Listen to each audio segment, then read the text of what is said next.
How did the strike change the game for writers? The strikes, which were so painful for so many of us, the work stoppages for so long, had some silver linings.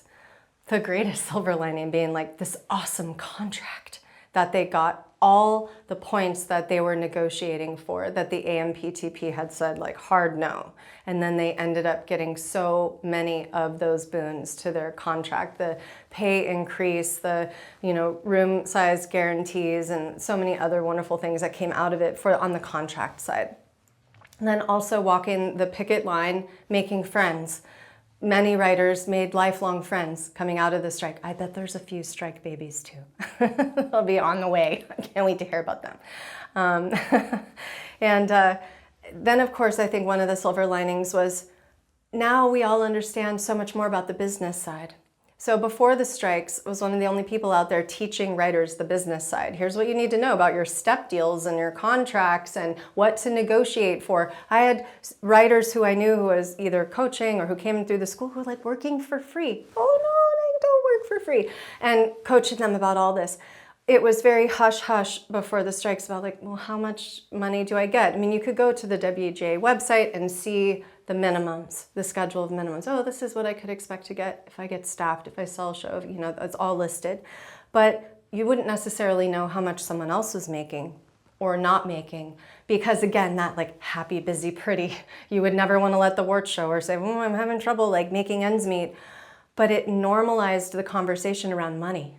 Normalize the conversation around, we need to make a living wage. How much is a living wage? Well, living in Los Angeles is really expensive. And some of the showrunners I follow, even on Twitter X, were very transparent about their deals, how much money they were making, how much you could expect to make, how much they had made at previous times, how much they're making now. And then you start to be able to have more corners of the map illuminated. So those were some of the silver linings to come out of the strikes.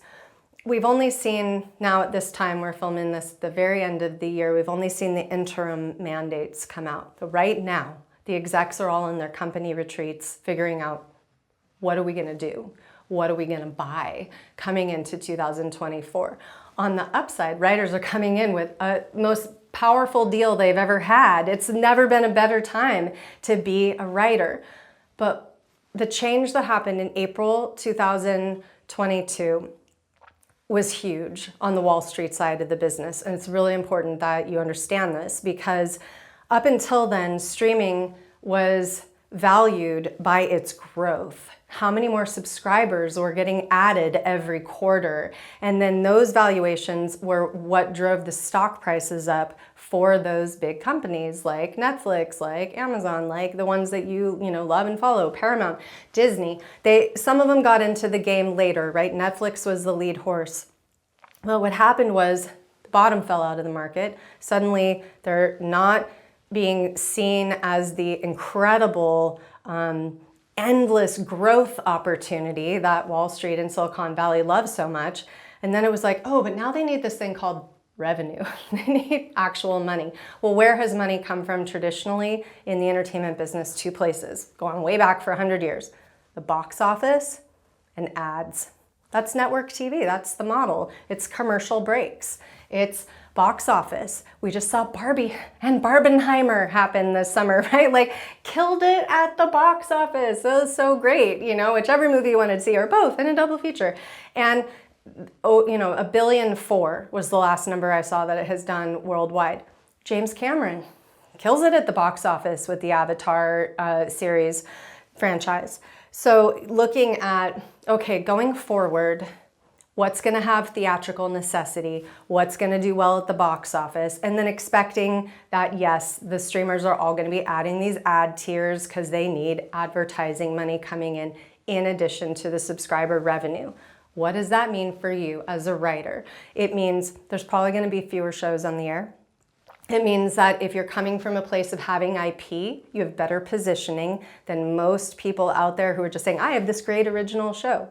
But if you have something based on IP, you're that much further ahead, that much stronger. And then also, as we go into 2024 and see the new mandates, we'll know it's an election year in the United States. And up until now, this is my speculation. I'm a little bit of a business analyst. Up until now, Hollywood has kind of ignored the flyover states. There just hasn't been that much content directed there. So I think coming into election year, we're going to see Hollywood course correct a little bit and say, why don't we make content for everybody? We don't just have to only be creating liberal content. We should be thinking about the other viewers who might want to see stuff. There was a big scandal around it, but The Sound of Freedom was a huge movie, $15 million movie, and then goes out and does $100 million at the box office. That is success. If you can make a $15 million movie and do $100 million at the box office, it is really, really hard to just like end a career after that, which unfortunately it seems that he has put a little bit of a dent in his career. But those numbers are what this industry has traditionally always responded to, and we're gonna see that coming into 2024 again. So writers have a great contract. We have more information than ever.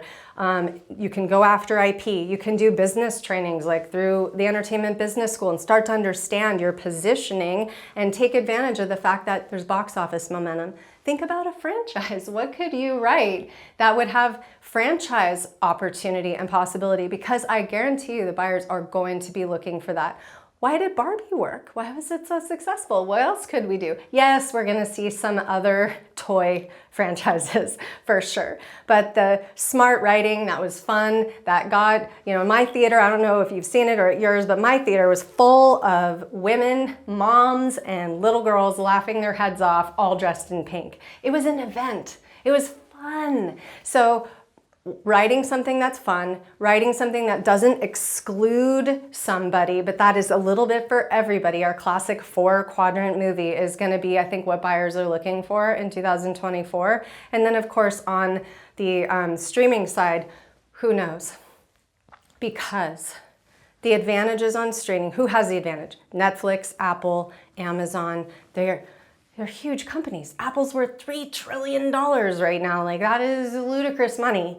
But the others that we're starting to see struggle a little bit, like Max. I still want to call it HBO. It's still HBO to me. Max and the possible merger that's been in the newspapers lately with Paramount. Like, what could happen? We don't know yet. But what we're seeing is that the streamers who got into the business late are having more struggles to keep up with Netflix, because Netflix is sitting pretty. Apple is not going to have any issues. They sell AirPods all day, every day.